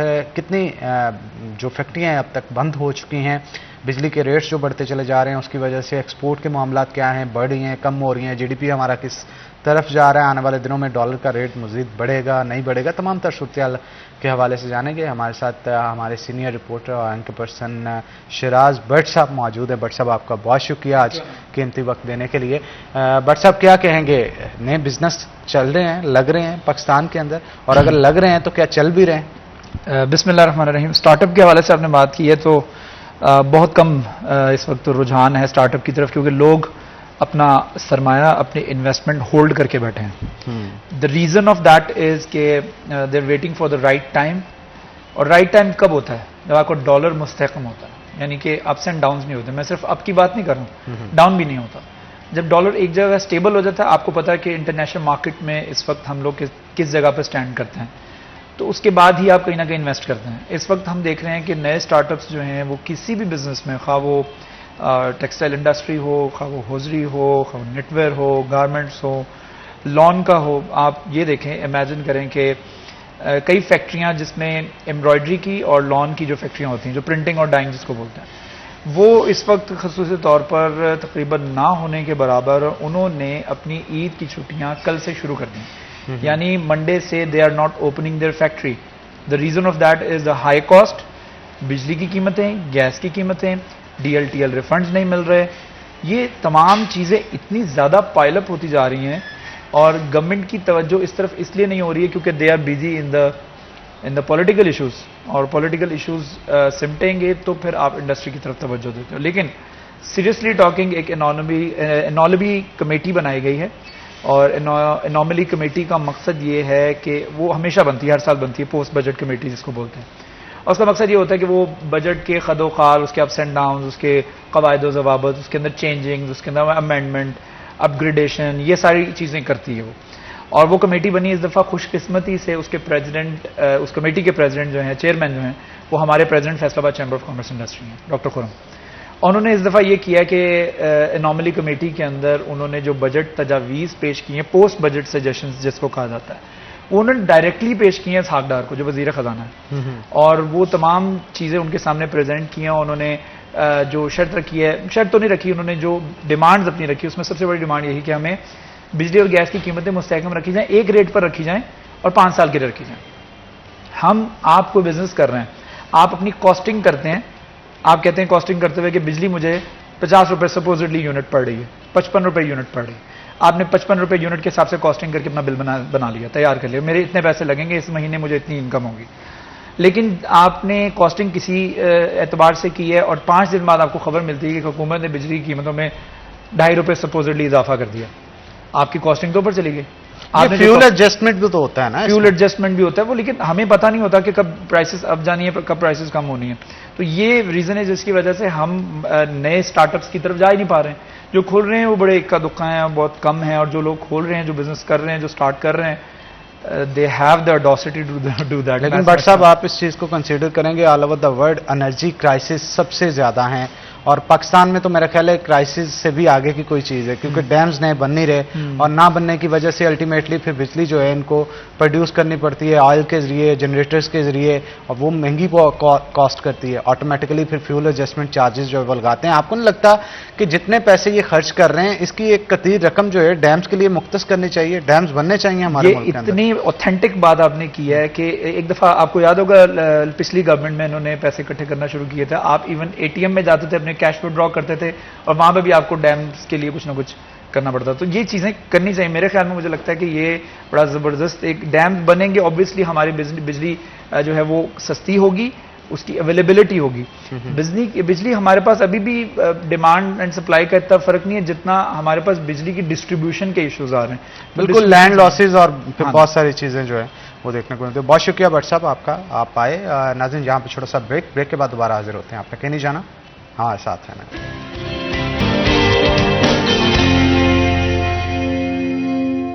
वेलकम बैक नाज़रीन, ब्रेक के बाद खुश आमदीद। नाज़रीन, आज जैसा कि आपको पता है कि ख़वातीन हों मर्द हों, ब्यूटी कॉन्शियस आजकल होते चले जा रहे हैं और फैशन ट्रेंड्स किस तरफ जा रहे हैं।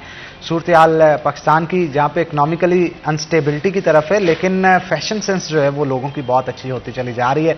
मुख्तलिफ ब्रांड्स हों या फिर चीज़ें हों, लोग यूज़ करते हैं और अपने फैशन लाइफस्टाइल को जो है वो इम्प्रूव करते हुए दिखाई दे रहे हैं। आज ख़ास तौर पे हमें बहुत ही अहम गेस्ट हैं जिन्होंने ज्वाइन किया है। तारुफ मैं आपका उनके साथ करवा दूं। हमारे साथ समीरा अहमद जो हैं वो मौजूद हैं, जो ब्यूटिशियन हैं और फैशन एक्सपर्ट भी हैं। आपको बहुत बहुत खुशामदीद कहते हैं अपने शो के अंदर। तो समीरा, पहले तो मुझे कुछ ये बताइएगा कि फैशन जा किस तरफ रहा है, क्योंकि ये एक ऐसी चीज होती है जो कि मौसमों के साथ साथ बदलती रहती है।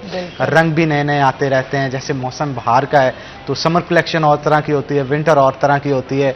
आप क्या कहेंगे आजकल, क्योंकि गर्मी बहुत ज्यादा है तो गर्मी में फैशन को कैरी करना बहुत मुश्किल हो जाता है, आप क्या कहेंगे? Assalamu alaikum. Thank you for having me. First of all, I wanted to say thank you.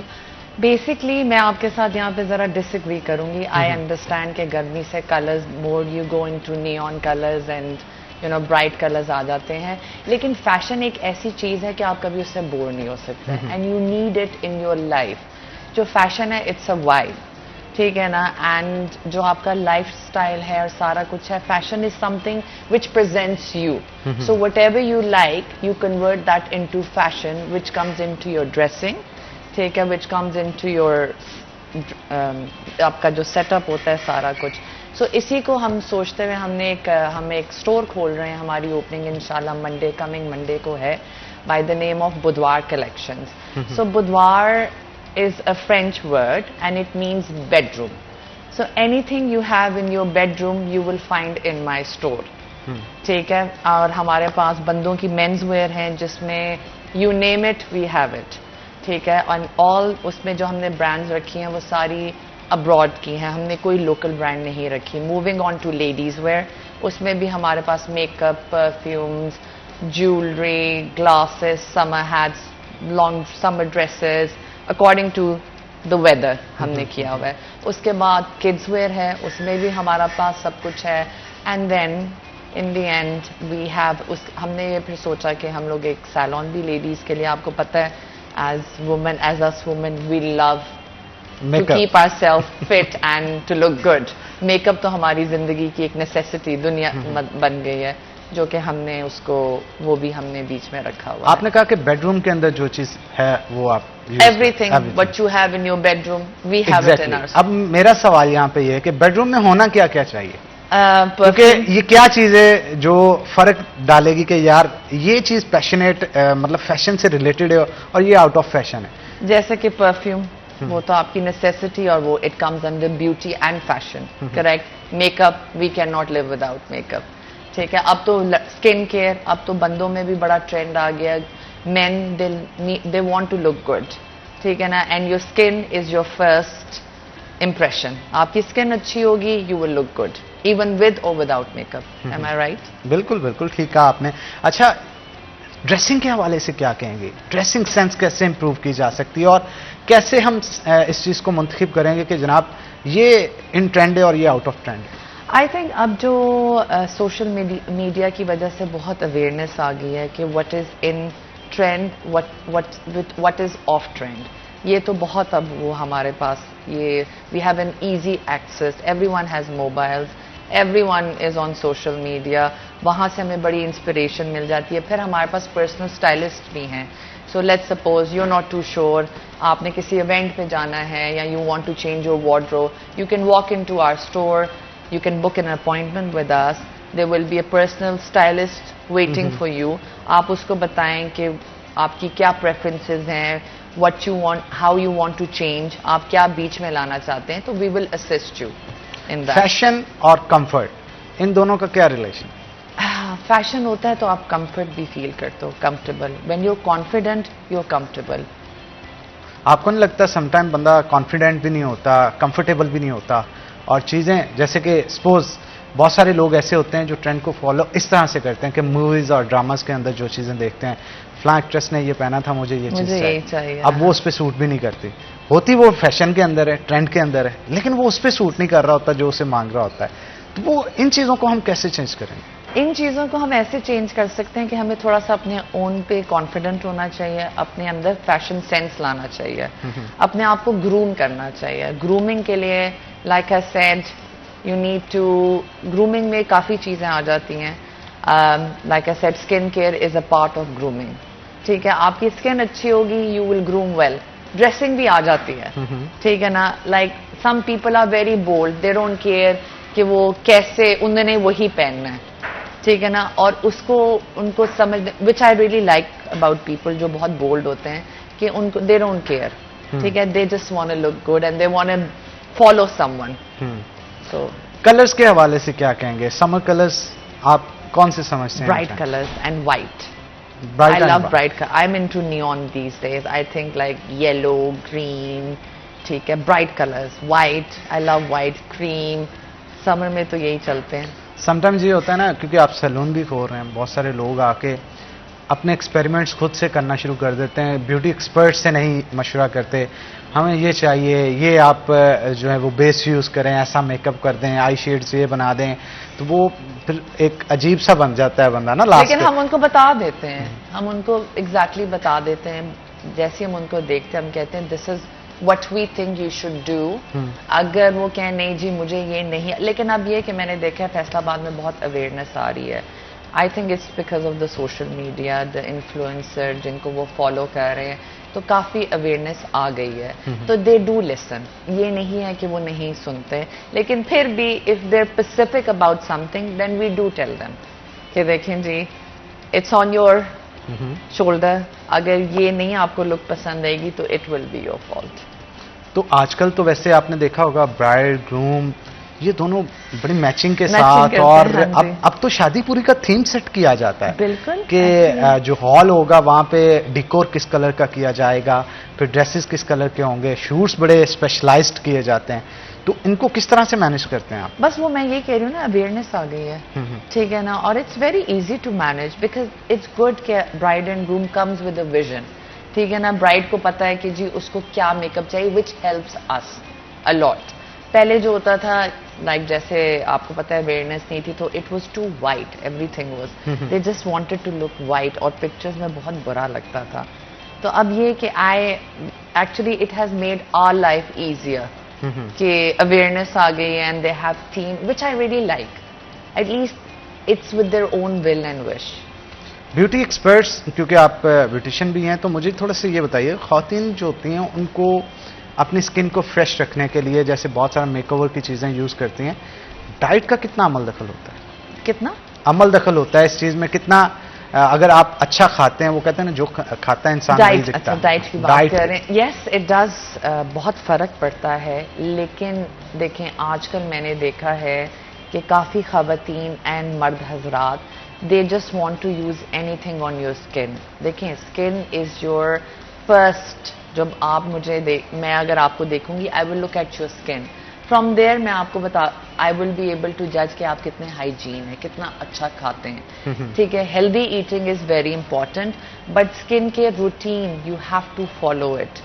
जैसे मैं हूँ, I am a big fan of skin care, मैं बाहर रही हूँ, मैं स्किन केयर ब्रांड में काम करती थी, अ वेरी बिग कंपनी, ठीक है ना, और मैंने वहाँ से यही सीखा है कि यू नीड टू क्लेंस, ठीक है, क्लेंजिंग इज़ वेरी इंपॉर्टेंट। और मेरे पास कुछ ऐसे प्रोडक्ट्स हैं जो मैं कोरिया से लेकर आई हूँ, एंड आपको पता है कोरियंस दे स्पेशलाइज इन स्किन केयर। आप कोरिया जाएं, आप उनकी स्किन देखें, it's flawless without any makeup, ठीक है, प्लस ना कोई रिंकल्स, नो रिंकल। आप 50 ईयर ओल्ड लड़का या आदमी या औरत को ले लो, उनकी स्किन पे कोई रिंकल नहीं है, देर वो उनके बैग्स में स्किन केयर्स पड़ी हैं, दे डोंट केयर कि जी हमने जैसे हम लिपस्टिक रख लेंगे, ठीक है, हम लोग ब्लशन रख लेंगे, उनके बैग में स्किन केयर होती है। Everywhere they go they start using this skin, for them their life revolves around skin care. आप उनकी स्किन देखें।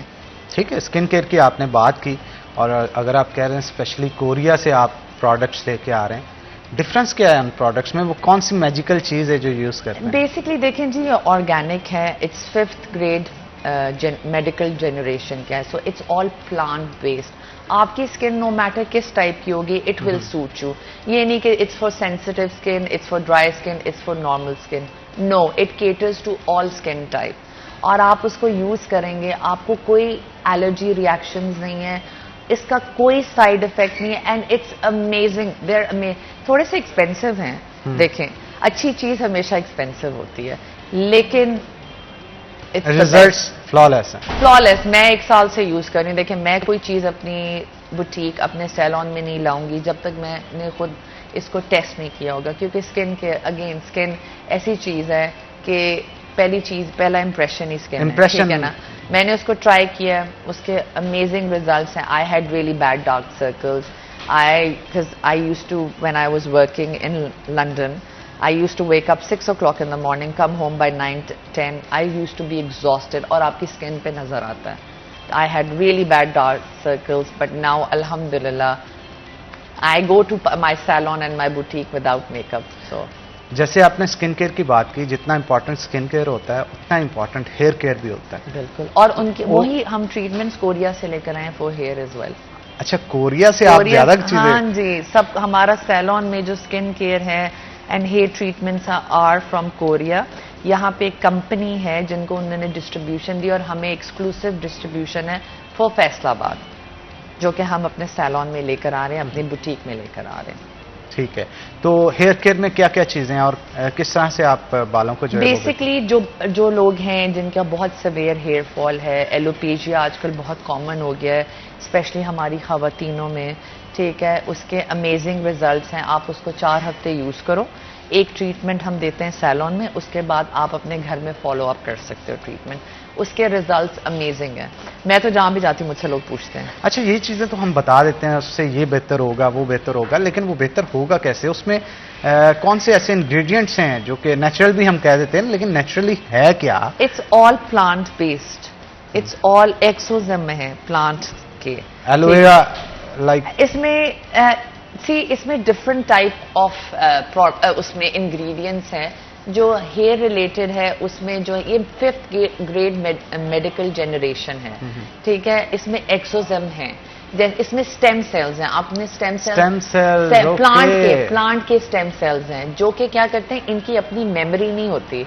सो ये जब आपकी स्किन पे लगे या आपके स्कैल्प पे लगे, ये जैसे ही आपके स्कैल्प पे लगते हैं तो वो अंदर जाके वो देखते हैं कि आपके साथ क्या इश्यू है, और वो उसके ऊपर काम करना खुद ही शुरू हो जाते हैं. Because they have no memory, इनकी अपनी मेमोरी नहीं है. जो बाकी प्रोडक्ट मींस इसके ऊपर नेक्स्ट जनरेशन रिसर्च वर्क जो है वो हुआ है बहुत ज्यादा. आपको पता है Koreans, they are into this. उनका फोटे ही ये है कि दे आर इनटू. जैसे हमारे पाकिस्तान में खाने का बहुत शौक है, हम लोग बहुत खाना खाते हैं, ठीक है, ये हमारी स्पेशलिटी है. तो इसी तरह कोरियन की skin care and hair care है. अच्छा, बहुत सारे खवातीन होती हैं ना, यहाँ पे आपने देखा होगा, रिबाउंडिंग करवा देती हैं, मुख्तलिफ किस्म के ब्रांड्स की क्रीम्स यूज़ कर देती हैं, बाल बहुत डैमेज हो जाते हैं. तो डैमेजिंग हेयर्स को भी कंट्रोल करने के लिए कुछ? बिल्कुल, इनकी ट्रीटमेंट्स हैं हमारी, और ये एक ही ट्रीटमेंट है. You will be amazed how beautiful the treatments are. It's like आपके पास एक ही ट्रीटमेंट है, और वही ट्रीटमेंट आपके बालों को हेल्दी भी करता है, वही ट्रीटमेंट शाइन भी लाता है, आपके हेयर फॉल को, आपके alopecia, any hair problem you. देखें, ये नहीं कि आप आ जाएंगे, आप ट्रीटमेंट लेंगे तो कल आप मुझे आके कहेंगे जी मेरे बाल तो अभी भी गिर रहे हैं, ठीक है, I still have an issue. You need to give some time. It's not something I am injecting into your face, ठीक है ना. इट्स नॉट लाइक बोटॉक्स और फिलर के इंस्टेंट रिजल्ट आएंगे. Everything takes time. एक ट्रीटमेंट से ये कि आपको बहुत फर्क पड़ जाएगा, you will start seeing the result, but you need to do a follow up treatments. हर चीज की एक देखे ना, हर चीज का एक साइकिल होता है. So you need to complete that cycle. बिल्कुल ठीक कहा आपने. क्या पोटेंशियल नजर आता है फैशन सेंस को लेके हमारे फैसले? भाई, मैं तो आई एम इनटू फैशन. मैं आपको बताती हूँ, मैंने ये ऐसे शुरू किया था कि I used to live in London, my parents are from Faisalabad, तो मेरा बैक एंड फोर्थ काफ़ी ट्रैवलिंग होती थी. मैं आई हुई थी तो मेरी एक दोस्त है, उनकी बर्थडे थी, so I did not bring anything from London. मैंने कहा यहाँ से अच्छी से उसको कोई परफ्यूम या अच्छा सा मेकअप सेट दे देती हूँ. I looked everywhere, I went to a lot of shops. आपको पता चल जाता है नंबर 2 और नंबर 1 क्या है जब आप खुद वो इन उससे रिलेटेड होते हैं आप यूज करते हो. तो मैं यहाँ पे देखा तो मुझे काफी हुआ कि मैंने कहा ओके ठीक है. फिर क्या हुआ, I started doing this online. I have another business partner, she is in London at the moment. ठीक है, तो हम लोग मैंने उनसे बात की तो उन्होंने कहा this is a very good idea, let's start this from online. Online शुरू किया, स्लो रिस्पॉन्स था. उसके बाद कोविड आ गया. ठीक है. अच्छा, अगर इफ़ यू डोंट माइंड हम यहाँ से बात को कंटिन्यू करेंगे, लेकिन एक छोटा सा ब्रेक का वक्त हो गया है. तो नाज़रीन यहाँ पे छोटा सा ब्रेक लेंगे, ब्रेक के बाद दोबारा हाजिर होते हैं. आपने कहीं नहीं जाना, हमारे साथ हैं.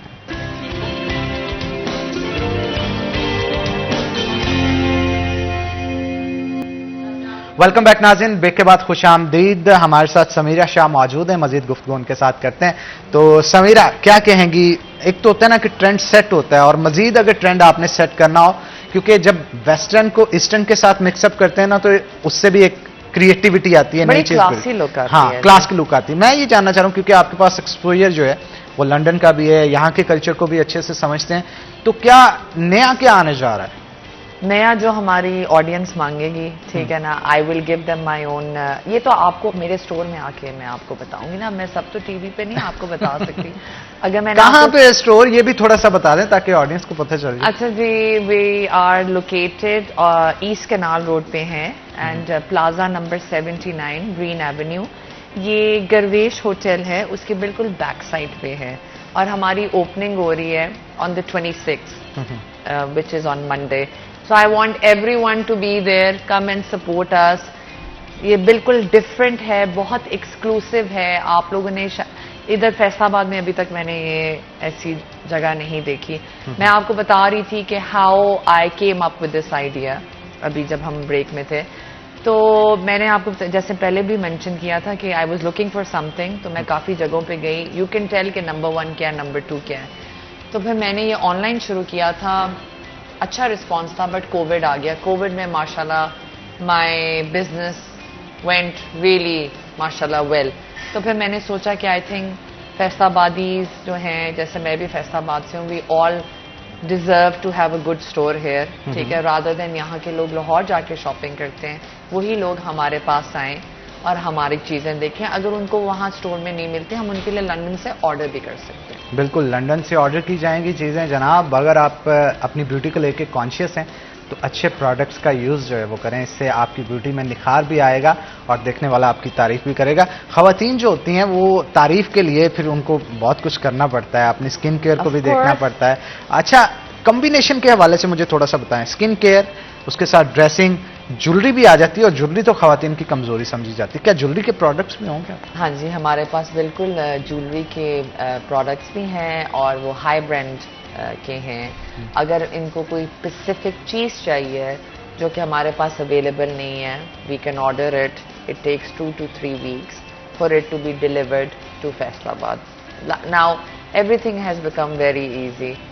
तो अच्छा, ट्रेंड्स में क्या फ़र्क नज़र आता है? हमारा कल्चरल ट्रेंड भी आपने देखा होगा, यूके भी रही हैं आप, वहाँ पे भी देखा होगा. यहाँ पे वहाँ पे फ़र्क क्या है दोनों में? काफ़ी फ़र्क है. लाइक काफ़ी फ़र्क है इस तरह से कि वहाँ पे you can go all out. ठीक है, बाहर के मुल्कों में. यहाँ पे ऑब्वियसली जैसा हमारा कल्चर है, जैसे हमारा उठना बैठना है, तो you have, it's very limited. But then again उस लिमिटेशन में भी you can look very classy. अच्छा, मुझे ये बताइएगा, कोई नई क्रिएटिविटी भी करेंगे आप ज्वेलरी को लेके? हमारे पास बहुत न्यू क्रिएटिव चीज़ें हैं. लाइक आई सेड, अब मैं सारी तो यहाँ पे ऑन एयर नहीं बता सकती ना. उसके लिए आपको हमारे स्टोर आना पड़ेगा. जी जी, श्योर, व्हाई नॉट. आप हमारे स्टोर आए तो अभी मैंने सारे, अगर अपने कहते हैं ना, इफ आई लाइक मैं अपने सारी चीजें स्पिल कर दूंगी तो फिर कोई एक्साइटमेंट तो रहेगी नहीं. ठीक है ना. तो आपको सब कुछ देखने के लिए you have to come to the store. Like again, it's opening on Monday, Plaza 79, Green Avenue, off Canal Road, Faisalabad. अच्छा, मुझे ये बताइएगा कि हमारे यहाँ ज्वेलरी का ट्रेंड जो आपने देखा है, उसी को लेके आप चलेंगी या फिर कुछ नया सेटअप? हमने जो ज्वेलरी रखी है, इट्स लाइक आई सेड कि काफ़ी बड़े डिज़ाइनर्स की है. तो इट्स वेरी उनकी अपनी ही एक स्टेटमेंट होती है and they very simple yet very elegant. ठीक है, यहाँ पे ये है कि वो काफ़ी ट्रेंड आ चुका है। If you are into heavy jewellery तो हम उसको वी डोंट हैव। मैं जनरली बात कर रहा हूं, हमारे कल्चर को यहाँ पे जब देखता है तो आपको क्या लगता है कि कौन सी ज्वेलरी खवातीन पे सूट करती है? ज्वेलरी के हवाले से जस्ट बताइए। Depending on what they wearing. So if you are wearing a western long dress और लॉन्ग समथिंग तो you need to go with a very classy yet simple, जैसे पर्ल्स हो गए, हमारे पास पर्ल की ज्वेलरी भी है, डिजाइनर हमने ला के रखी हुई है। छोटे स्टड्स आप पहन लें, एक दो ब्रेसलेट्स ऐसे मैंने पहने हुए, आप ऐसे पहन लें। एंड वेयर एज अगर आप ईस्टर्न पहन लें तो उसमें आप हैवी लुक में जा सकते हैं। अच्छा, मुझे ये बताइएगा कि बहुत सारे लोग यहाँ पे देखते हैं अक्सर हम मतलब मैं ये नहीं कहता कि किसी को फैशन सेंस नहीं है, मैं किसी को बुरा नहीं कह रहा, लेकिन देखते हैं कि बहुत हैवी हैवी ड्रेसेस पहने हैं, उस पर हैवी हैवी किस्म की ज्वेलरीज पहनी है, फिर मेकअप भी पूरा जबरदस्त तरीके से किया होता है, मतलब पूरे इवेंट के अंदर उनकी लुक डिफरेंट ही लग रही होती है। तो क्या फैशन को कैरी करने के लिए ये सारी चीजें इंपॉर्टेंट होती हैं? ऑफ कोर्स, आपका फैशन तब तक कंप्लीट ही नहीं होता जब तक आप पूरे फुली कंप्लीट नहीं हो। देखें, दिस लाइक आई सेड, ये हमारी डिफरेंट, हमारी अपनी पर्सनल प्रेफरेंस है। Some people are into heavy heavy look, वो हैं जो पुराने लोग हैं, वो अभी उसी चीज को कैरी ऑन करते आ रहे हैं। लेकिन मैं कल ही किसी से बात कर रही थी कि अब ट्रेंड चेंज होता जा रहा है, अवेयरनेस आती जा रही है due to the social media, जिसकी वजह से people are going lighter and lighter, they moving towards it. But अभी भी उनमें हमारे अंदर वो एक इंसेक्ट बैठा हुआ है जो हमें हमारी पीछे वो हैवीनेस पे ले जाता है, तो उसको चेंज होने में थोड़ा सा टाइम लगेगा, लेकिन देन अगेन काफी अवेयरनेस आ गई। आपको नहीं लगता सिंपलिसिटी के अंदर भी फैशन होता है? I think the simple you are, जैसे आज आपने बहुत ज्यादा चीजें नहीं पहनी हुई, आप नॉर्मल वेयर में आए हो, लेकिन इट्स लुक क्लासी। तो क्लासी लगने के लिए जरूरी नहीं होता कि आप heavy. No, you don't need to go all out there. ये नहीं कि आपने हैवी ज्वेलरी पहन ली, हैवी बड़ा सा लहंगा पहन लिया, ठीक है ना, हैवी मेकअप कर लिया and you are classy. No, you can be yet simple beauty. I think simplicity जो होती है ये आपकी ब्यूटी को डिफाइन करती है और आपकी क्लास को। आप जितने सिंपल होगे आप उतने ही क्लासी लगोगे। You just need to know what to wear and how to carry yourself. उसके लिए भी हम लोगों को एजुकेट करते हैं। बिल्कुल एजुकेट करना चाहिए, क्योंकि हमारे यहाँ ये कॉन्सेप्ट होता है कि जब बात आती है शादी की, ब्याह की, पार्टी वेयर की, तो बस यही होता है, लॉन्ग ड्रेसेस, हैवी हैवी कपड़े पहनने, हैवी ज्वेलरी होती है। अच्छा, ये ख्याल किया जाता है कि ओपन एयर में ना हो, इनसाइड हो, एसी वेसी चल रहा हो, क्योंकि हैवी कपड़े भी तो जो है वो आप दूसरे पहन सकते हैं, जरूरी नहीं कि फैशन उसी में होगा। बिल्कुल, मैं आपके साथ टोटली एग्री करती हूँ। मेरे पास भी हैवी कपड़े हैं, इट डिपेंडिंग किसकी शादी है, लेकिन देन आई कीप, अगर मैंने हैवी ड्रेसिंग की हो तो I keep my makeup minimal and my jewellery minimal. ठीक है, कि अगर आपने एक चीज़ हैवी पहनी है तो बाकी चीज़ों में आप थोड़ा सा लाइट चले जाओ। अगर आपने हैवी मेकअप किया हुआ है तो ज़रा अपनी ड्रेसिंग को लाइट ले जाएं। जब आपने बहुत कुछ हैवी कर दिया होता है तो आप बस, अब मैं क्या बोलूँ, आप क्या लग सकते, मतलब कि आपको ये नहीं समझ आती कि आप उनके कपड़ों की तरफ देखो, उनकी ज्वेलरी की तरफ देखो या उनके मेकअप की तरफ देखो, because everything is everywhere. What do think? हमारे यहाँ ये देखा जाता है कि ब्राइडल जो होती है उसने बारात पे रेड ही पहनना होता है, लेकिन अब ट्रेंड थोड़ा चेंज होता नजर आ रहा है। Is that positive? आपको नहीं लगता कि ये ठीक है, मुस्बत सोच है, चेंज आना चाहिए, फैशन नए से नया आना चाहिए? आई थिंक, देखिए, ये आपकी अपनी पर्सनल प्रेफरेंस है, ठीक है ना। Red is traditional now. पहले होता था कि लाइक अगर डे इवेंट होता है तो people go into pastel colours, जैसे आजकल शैंडीज का बड़ा ट्रेंड आ गया है, ठीक है, बिकॉज ऑब्वियसली फॉग, स्मॉग जो भी उसे कहते हैं उसकी वजह से। डे टाइम में तो you should go into pastel colours, लेकिन फिर red is our culture, it's our tradition, so it entirely depends on the bride how she wants to, and it's her big day, you can not change her decision. वो उसी का दिन है, let her be on that day. बिल्कुल ठीक है, लेकिन sometime आपको नहीं लगता ऐसे होता है कि रेड से भी ज्यादा खूबसूरत किसी और कलर में लग सकती है वो? लेकिन इश्यू यहाँ पे ये आता है कि हम उसको ऑप्शंस नहीं देते। What do you think? जहां पे भी जाते हैं ब्राइडल वेयर जहां पे भी पड़ा होता है, रेड में मोस्टली पड़ा होता है, अगर हम ऑप्शंस देंगे तो वो ऑप्शंस में से कुछ ना कुछ चूज करेगी ना। बिल्कुल, I totally agree with you, वो देंगे, लेकिन आप बात सही कर रहे हैं। नॉर्मली जब आप डिजाइनर्स के पास जाओ तो उनके पास रेड ही होता है। रेड ही होता है। ठीक है, क्योंकि उन्होंने सैंपल्स बना के रखे होते हैं। If you want to change the colour they charge you extra, and वो एक्स्ट्रा भी इट्स काफी ज्यादा चार्ज करते हैं। तो वो एक ही रेड बना देते हैं, उनको पता होता है कि हमारे क्लाइंट रेड के लिए जाएगा। अवेयरनेस होनी चाहिए, चेंज आना चाहिए, चेंज इज ऑलवेज गुड, लेकिन with time like I said आ रही है, स्लोली बट श्योरली आ रही है। हाँ, लेकिन दूसरी जानब ये भी देखा जा रहा है हमारी कंट्री के अंदर, आप भी इस चीज़ से अवेयर होगे, क्योंकि अगर बाहर से आ रहा है मेकओवर की सारा सामान, टैक्सेस बहुत इम्पोज किए जाते हैं और उन टैक्सेस की वजह से फिर बेजा चीज़ महंगी उतनी, अब अगर बाहर से लेते हैं उतने की नहीं होती, लेकिन यहाँ पे आगे फिर टैक्सेस लग के और बहुत सारी चीज़ें लगने के बाद वो बहुत एक्सपेंसिव हो जाती है, लोगों की पहुंच से दूर हो जाती है। मैं बिल्कुल I totally understand way you coming from, लेकिन देखें अब आप देखें टिकट्स कितने महंगे हो गए, फ्लाइट टिकट्स।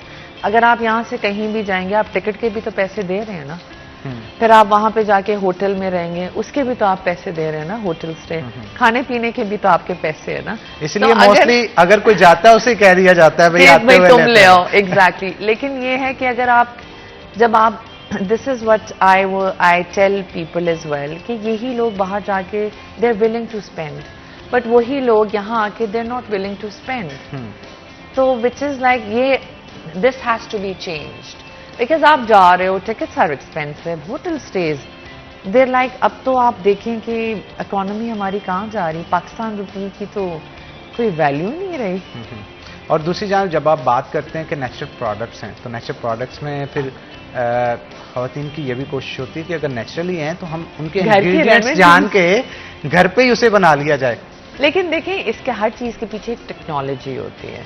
अब आप स्टेम सेल्स प्लांट के तो नहीं कैसे एक्सट्रैक्ट नहीं कर सकते, आप कर ही नहीं सकते, उसके लिए लैब चाहिए होती है, एग्जैक्टली प्रोसेस होता है प्रॉपर। बिल्कुल ठीक है। देखें देसी टोटके आई नो काम करते हैं, लेकिन वो सिर्फ ऊपर से काम करते हैं, ठीक है। उसकी एक लेयर होती है, वो 4-5 दिन बाद जो स्किन, ये जो हम लोग लेकर आए हैं कोरियन टेक्नोलॉजी, ये आपके स्किन के 3rd लेवल तक जाती है, पेनिट्रेट करती है, ठीक है। ये सिर्फ ऊपर सरफेस पे नहीं रहती, इनर लेयर में भी जाती है, इनर लेयर पे जाके बैठ के फिर ये काम करती है और अपना फिर इट्स मतलब कि मैं आपको बता रही हूँ ना कि मैंने खुद ट्राई की है, इसीलिए हम लोग इस इन चीज़ों को हम लेकर आए हैं। इसके लिए आपको फिर उधर मेरे पास आना नहीं, ये बात तो आप बिल्कुल ठीक कह रहे हैं। स्टेम सेल्स जो होता है वो मैजिकल इफेक्ट रखते हैं बॉडी के अंदर। उसकी वजह ये होती है कि वो जैसे कि आपने बताई उनकी मेमोरी नहीं होती, तो वो खुद से इस चीज़ को रिकग्नाइज करते हैं कि डैमेज किस जगह पे, तो उस डैमेज को रिपेयर करने के लिए ये प्रोसेस, वो जैसे अंदर जाते हैं उनको पता है कि अच्छा जी हमारी बॉडी के अंदर एक सिस्टम होता है जिसे अपोप्टोसिस कहते हैं हम। बिल्कुल ठीक है, वो सेल डेथ जिसमें होता है, वो सेल को डेड कर दिया जाता है, डैमेज सेल को, और फिर बॉडी से लूट आउट कर दिया जाता है। लेकिन सम केसेस के अंदर हम ये देखते हैं कि वो स्टक हो जाते हैं कहीं पे, वो साइकिल डिस्टर्ब होने की वजह से, फिर ऑटोमेटिकली वहां से जब रिमूव नहीं होता तो ये स्टेम सेल्स जो हैं वो वहां पे वो अंदर जाते हैं एंड फिर वो अपना काम अपनी कार्रवाई करना शुरू कर देते हैं। अच्छा, मुझे बताएं कोई जनरल ब्यूटी टिप्स दें कि खवातीन को आप क्या समझते हैं कि स्किन को, हेयर को हेल्दी रखने के लिए कोई 2 लफ्ज में चीजें बताएं कि आप घर पे रह के ये काम करेंगे तो इससे बेहतर हो, जैसे वाटर इनटेक बढ़ा दिया जाए। हाँ प्लीज आप लोग, मेरा यही मैसेज है, drink lots of water, stay hydrated. आजकल गर्मी भी बहुत है जैसे कि आपको पता है, ठीक है। ईट हेल्दी प्लीज, इतने ऑयली चीजें मत खाएं, सॉफ्ट ड्रिंक्स पे कम जरा हाथ अपना हल्का रखें, ठीक है। Have lots of greens and water and exercise. Thank you very much, बड़ा अच्छा लगा जी आज आपके साथ session. Thank you for having me, thank you, it's a pleasure. Okay नाज़रीन, यहाँ पे शो का वक्त हो चुका है ऑलमोस्ट खत्म। आपसे फिर होगी मुलाकात। अपने मेजबान हनान बुखारी को दें इजाजत, फिर होगी मुलाकात। अल्लाह हाफिज।